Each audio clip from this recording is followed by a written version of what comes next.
سلام بچه ها، چطورید؟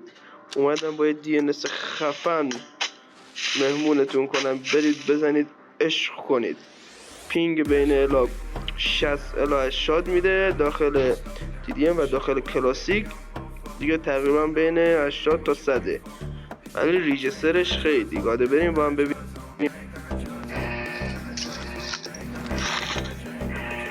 باش تو خستک باش.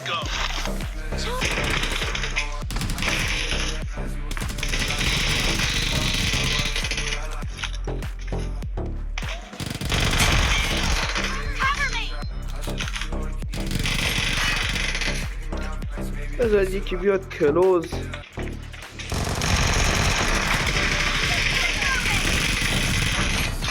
حرومزاده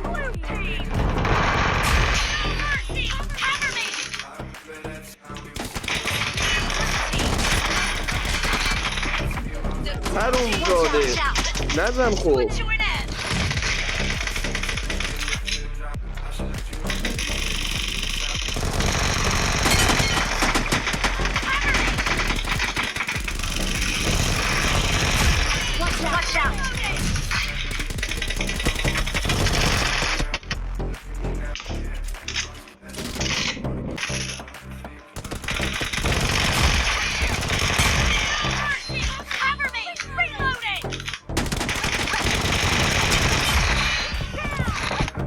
حرومزاده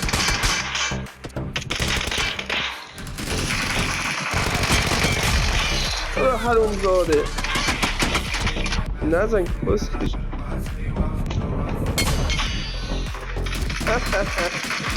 خب بچه ها دیگه نشو ببینید که من این صفحه بهتون نشون میدم.